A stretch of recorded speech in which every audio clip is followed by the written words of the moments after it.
예수님께서는 우리 이 달력으로 하면 금요일에 십자가에서 돌아가셨죠. 금요일.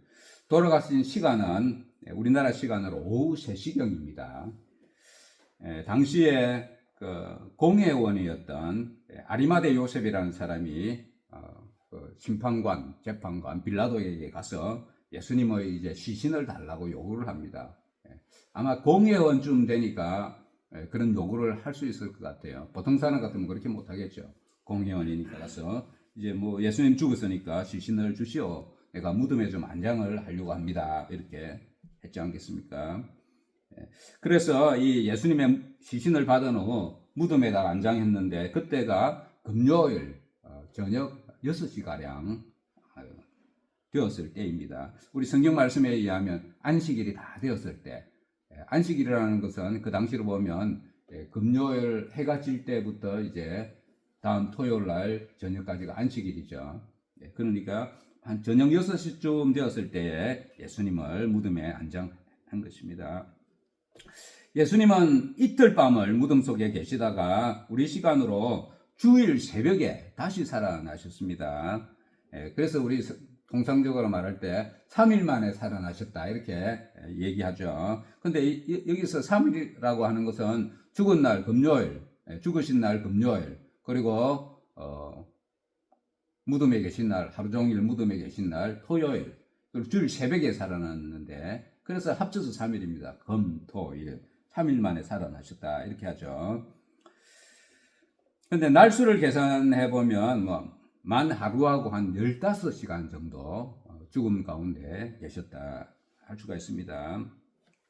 오늘 우리 기독교인들이 가장 중요하게 생각하는 절기는 예수님 태어나신 것을 기념하는 날 성탄절을 하고 다시 살아나신 부활절입니다. 예수님께서 이 주일에 살아나셨기 때문에 우리 기독교, 특히 개신교에서는 이 주일을 귀하게 여기고 지키고 있는 것입니다. 오늘 기독교 신자들은 예수님께서 살아나신 이날 주일에 나와서 감사하고 기쁜 마음으로 예배 드리는 것입니다. 오늘 읽은 본문에 보면 예수님이 살아나셨다는 소식을 제자들에게 전해줘도 어떤 반응을 보였습니까? 불신으로 팽배했죠. 제자들의 이 반응을 중심으로 그들이 얼마나 불신앙을 가졌는가 이런 것을 한번 살펴보고자 합니다. 오늘 첫 절 말씀에 보면 안식일이 지남에 막달라 마리아와 야고보의 어머니 마리아와 또 살로메가 가서 예수께 바르기 위하여 향품을 사다 두었다가 안식 후 첫날 매우 일찍이 해 돋을 때에 그 무덤으로 가며 안식일이 이제 지나고 다음날 새벽, 오늘날로 말하자면 주일날 새벽에 세 여인이 무덤으로 달려갑니다. 왜 갔을까요? 예수님 시신의 향품을 바르겠다는 일념으로 그 새벽에 무덤으로 갔던 것입니다.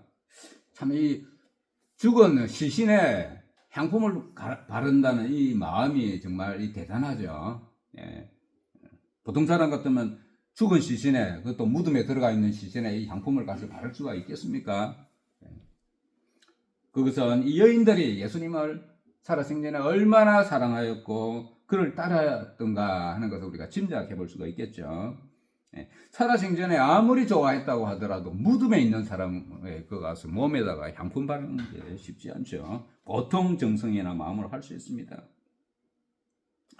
이제 여인들이 서로 말하되 가면서 무덤을 향해 달려가면서 누가 우리를 위하여 무덤에 있는 돌을 굴려주리요 하면서 갔는데 눈을 들어본적 벌써 돌이 굴려져 있는데 그 돌이 심히 크더라. 아주 큰 돌인데 그것이 벌써 무덤에서 빠져나와 있었다는 것입니다. 그 당시 이 유대인들의 무덤이라는 것은 오늘날 우리처럼 땅을 파서 삽으로 땅을 파서 그곳에 시신을 넣고 흙으로 덮는 이런 무덤이 아니었습니다. 그 당시 무덤은 주로 빈 굴 속에 동굴 같은데 시신을 넣고 돌로 앞을 꽉 막아 놓는 이런 무덤이었습니다. 그래서 세 여인은 무덤을 향하여 가면서 그 앞에 막혀 있는 그 돌을 누가 굴려주지 하면서 갔다는 것입니다. 근데 막상 무덤에 가보니까 그 돌이, 큰 돌이 빠져나와 있었던 것입니다. 여인들은 놀랐습니다. 순간적으로 여러 생각이 서쳐가지 않았겠습니까? 야, 저 돌을 굴려놓은 거 보니까 누가 저 도둑들이 와서 예수님 시신을 훔쳐갔나 보다. 이런 생각을 얼핏 했을 수도 있고, 아니면 또 다른 생각은 이 여인들은 믿음이 있는 여인들이다 보니까 하나님께서 은혜로 저 돌을 빼내어 주셨나 보다. 이런 생각도 할 수 있지 않겠습니까? 이제 여인들이 무덤으로 들어갑니다. 우리 5절 말씀을 한번 함께 읽어보겠습니다. 시작. 무덤에 들어가서 흰옷을 입은 한 청년이 우편에 앉은 것을 보고 놀라매. 여인들은 용감하게도 뻥 뚫린 무덤 속으로 들어갔습니다. 들어가서 살펴보니까 굴 안에 흰옷을 입은 두 청년이 거기에 딱 앉아 있었다는 것입니다. 얼마나 놀랐을까요?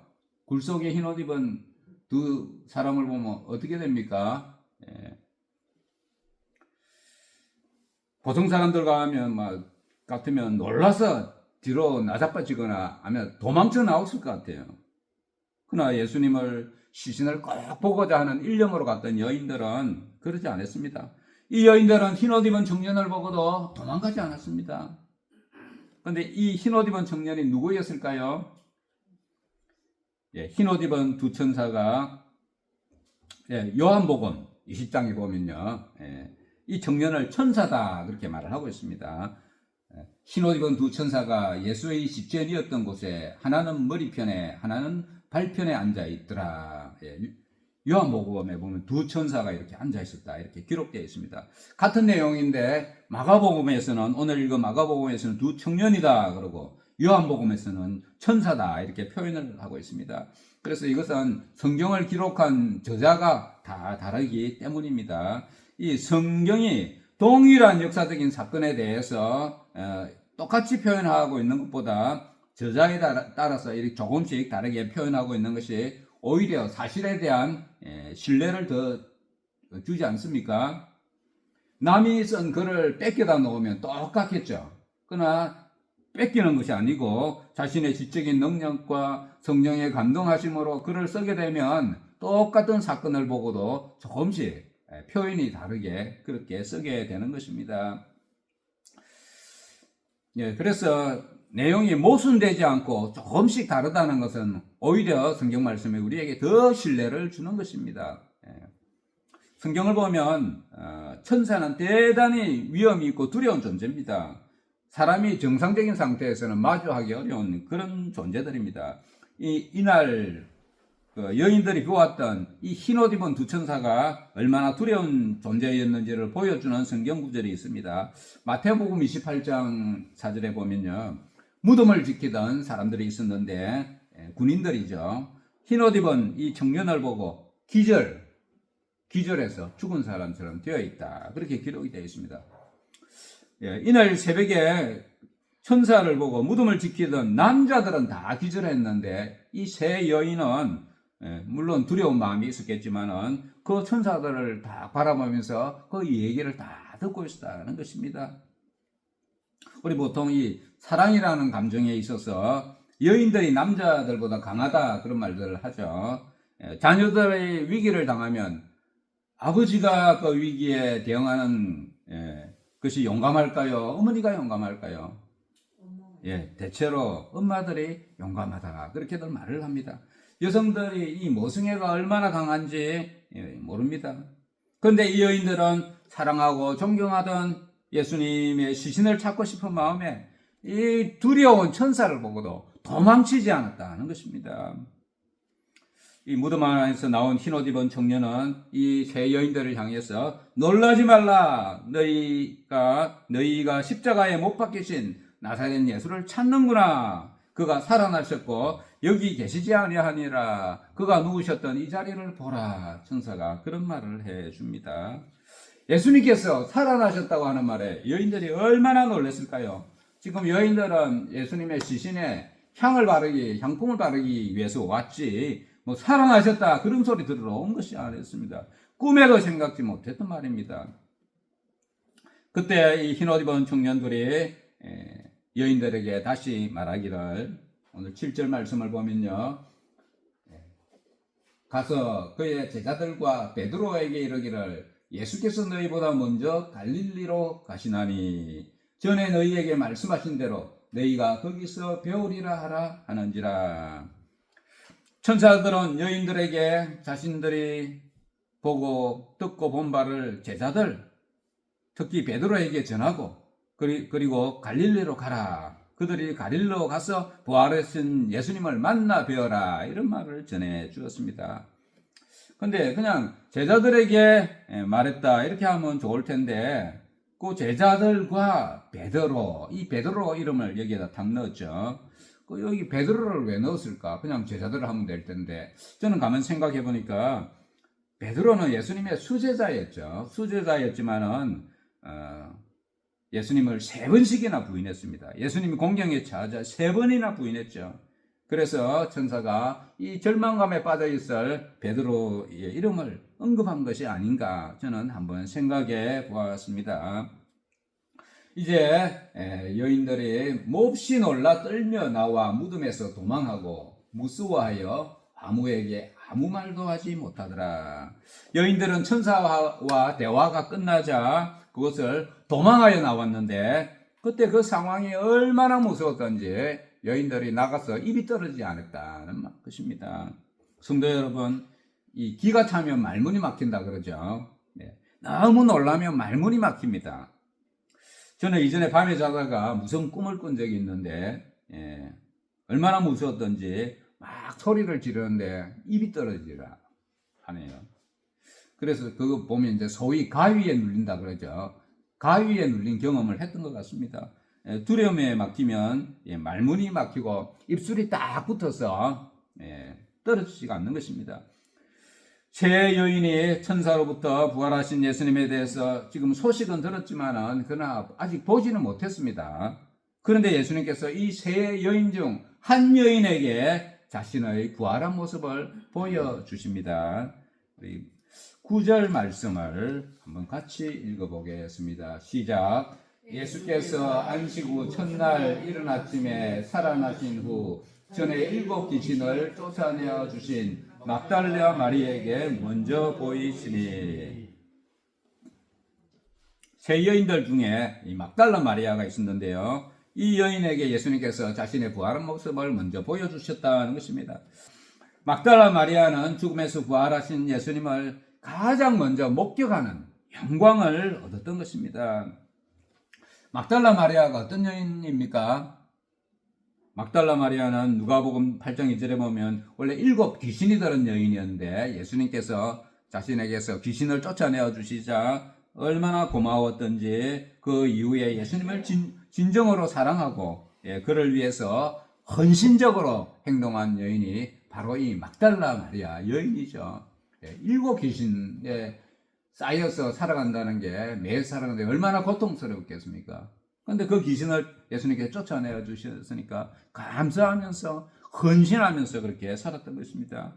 예수님 살아생전에 그를 열심히 따라다녔던 제자들은 예수님께서 잡히시고 죽으실 무렵에 뿔뿔이 다 흩어졌지만은 그러나 예수님께서 자신의 몸에서 귀신을 쫓아내어 주신 후에 막달라 마리아는 예수님께서 운명하시는 그 순간까지 자리를 지켰고 심지어 무덤에 장사하신 이후에는 새벽 미명에 예수님을 그 무덤을 찾았던 것입니다.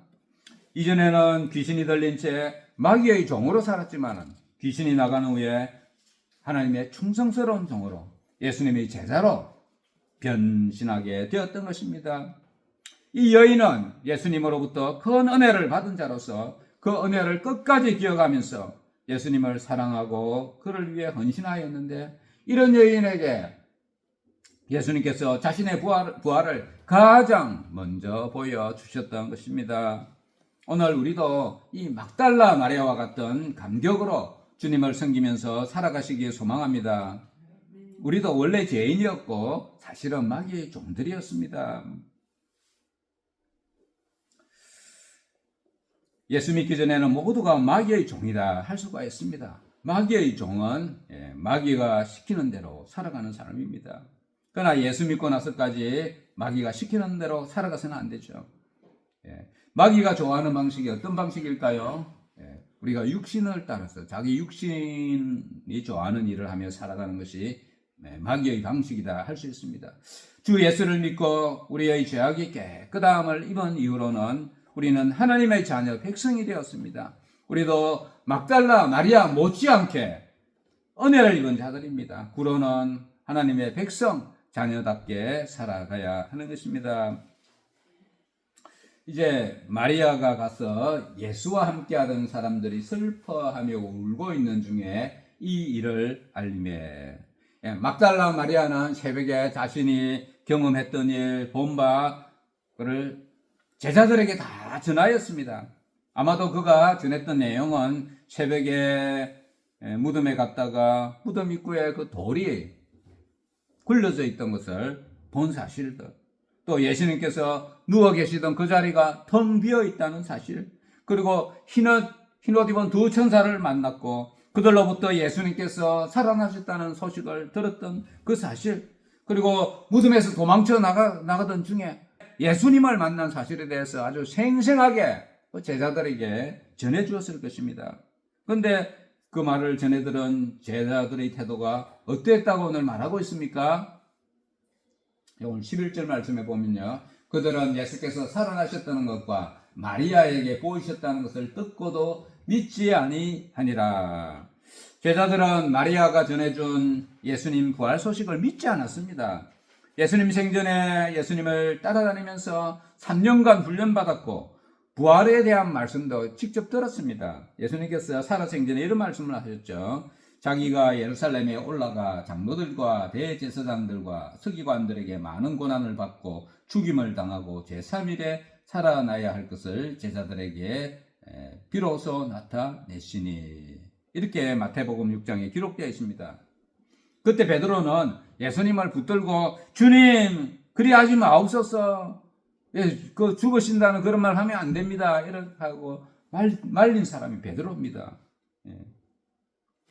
그랬던 사람들이 예수님께서 십자가에서 죽으셨다가 다시 살아나셨다고 하니 그것을 믿을 만한 사람들임에도 불구하고 믿지 않았던 것입니다. 그 당시로서는 사람이 살아난다는 것은 상상할 수 없는 때였기 때문에 보통 사람들이 부활을 받아들이지 못할 거다는 것은 충분히 이해가 됩니다. 그러나 예수님의 제자들은 다르죠. 3년간 훈련을 받았고 부활에 대해서 예수님으로부터 직접 말씀을 듣기도 했던 그런 사람들임에도 불구하고 믿지 못했던 것입니다. 제자들은 마리아가 전해주는 예수님의 부활 소식을 헛소리, 저 여자가 괜히 헛소리 하는구나, 이 정도로 들었던 것입니다. 오늘날 교회에 출석하는 사람들 중에도 부활을 믿지 않는 사람들도 간혹 있을 것으로 짐작이 됩니다. 오늘날 교회들 가운데는 이 자유주의 사상이라는 게 많이 퍼져 있습니다. 우리나라 보수 장로교는 대체로 그렇지 않지만 저 미국이나 유럽 쪽의 교회들 가운데는 자유주의 사상을 따르는 교회와 목사들, 성도들이 많이 있습니다.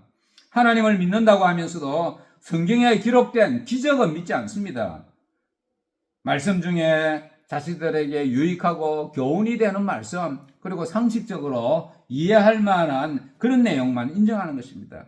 그래서 미국과 유럽의 많은 교회들이 오늘 쇠락하고 타락해가고 있는 것입니다. 하나님을 믿지 않는 자들 중에서도 성경 내용에 대해서 훌륭하다고 인정하는 사람들이 많이 있습니다. 성경에 대해서 좋은 문학 서적이다, 그렇게 생각을 합니다. 방금 말씀드린 이 자유주의 사상에 빠진 자들도 성경을 문학 서적 정도로 이해하는 그런 비기독교인들과 크게 차이가 없는 것입니다.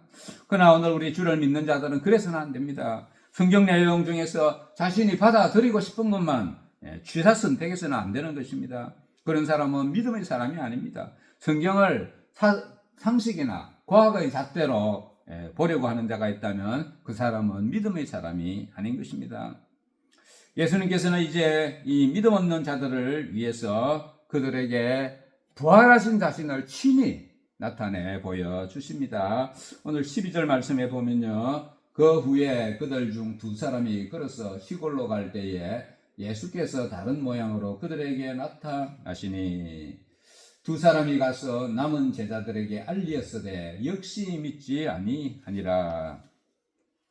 예수님께서는 제자 중 두 사람이 길을 갈 때에 그 옆에 나타나셨습니다.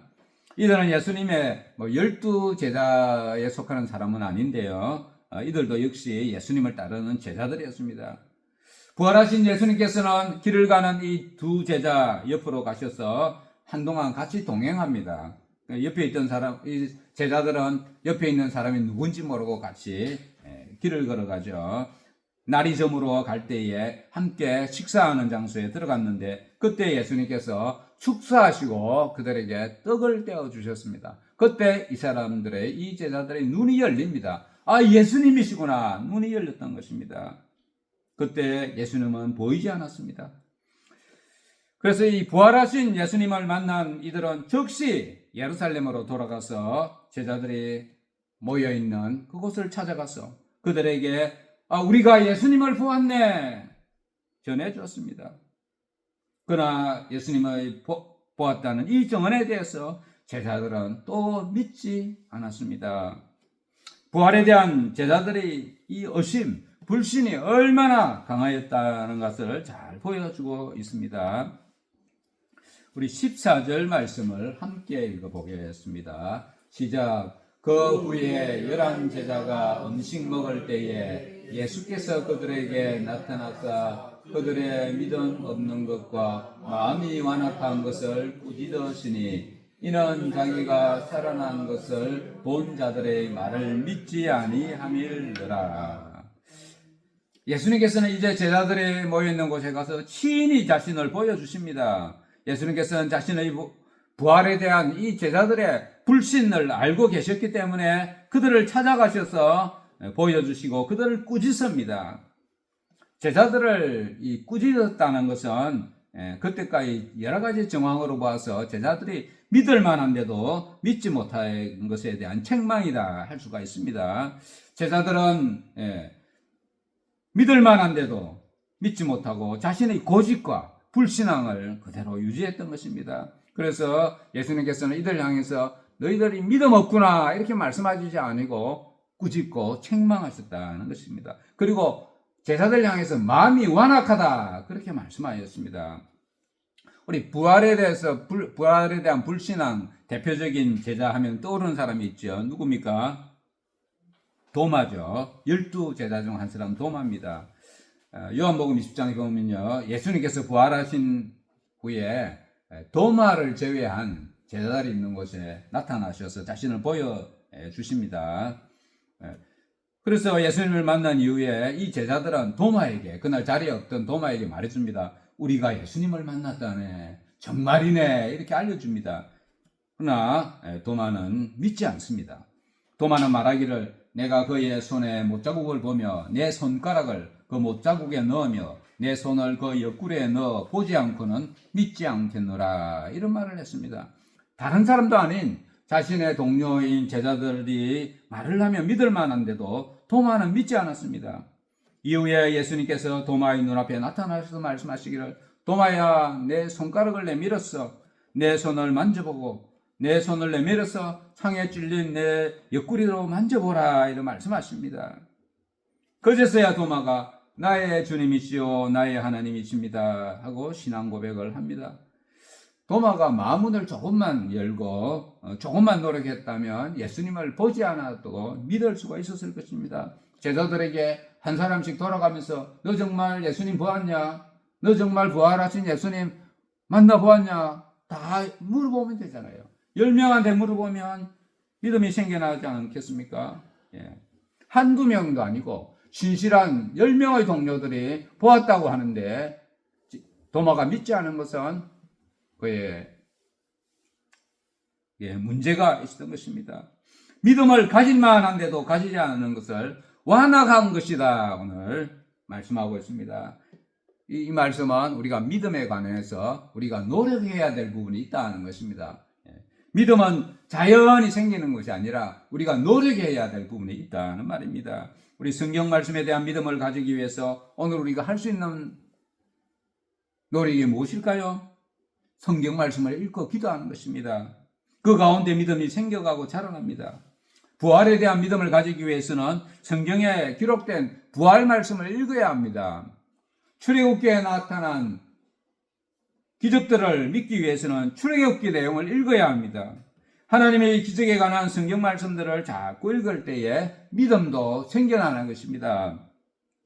믿음이라는 것도 하나님께서 주시는 것이지만 인간이 노력해야 할 부분도 있다는 것을 기억하셔야 됩니다. 성도님들은 예수님 부활에 대해서 어떤 믿음을 가지고 계십니까? 오늘 이 자리에 계신 분들 모두가 부활에 대한 소망, 천국에 대한 확실한 믿음을 가지고 계십니까? 주를 열심히 믿고 자신의 신앙에 대한 자부심이 있는 자라고 하더라도 부활을 부정한다거나 믿지 않는 사람이 있다면 그는 참된 신앙의 사람이 아닙니다. 성경 내용은 다 인정하지만은 부활만은 인정 못하겠다 하면 믿음의 사람이 아닙니다. 그런데 우리 각자의 믿음이 예수님께서 부활하신 것을 믿는 것으로만 또 끝나서는 안 됩니다. 예수님 부활뿐만 아니라 자신도 부활하게 될 것을 믿어야 합니다. 고린도전서 15장 13절 말씀에 보면요. 만일 죽은 자의 부활이 없으면 그리스도도 다시 살아나지 못하셨으리라 기록되어 있습니다.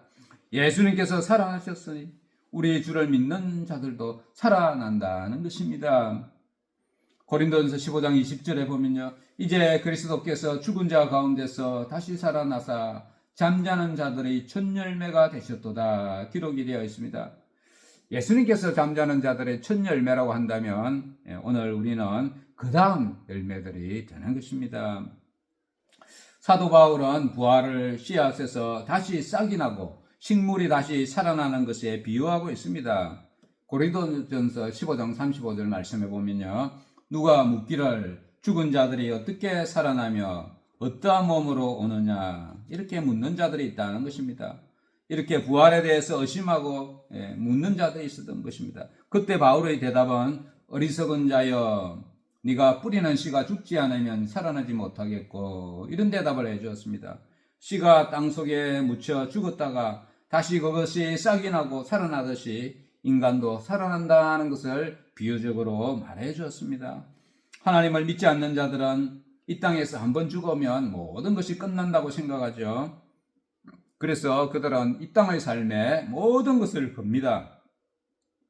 그러나 우리 주를 믿는 자들은 죽음이 인생의 끝이 아니죠. 인생이 다시 부활한다는 이 믿음을 가지게 되면 그 사람의 인생관과 가치관도 바뀌게 될 것입니다. 이 땅의 삶에만 모든 노력을 기울여서는 안 되는 것입니다. 우리 각자는 부활에 대한 분명한 믿음을 가지고 천국에 대한 소망 가운데 살아가야 하는 것입니다. 오늘 말씀을 맺도록 하겠습니다. 예수님께서 죽으셨을 당시에 부활을 믿는 것이 얼마나 어려운 것인가 예수님의 제자들을 보면서 충분히 짐작해 볼 수 있습니다.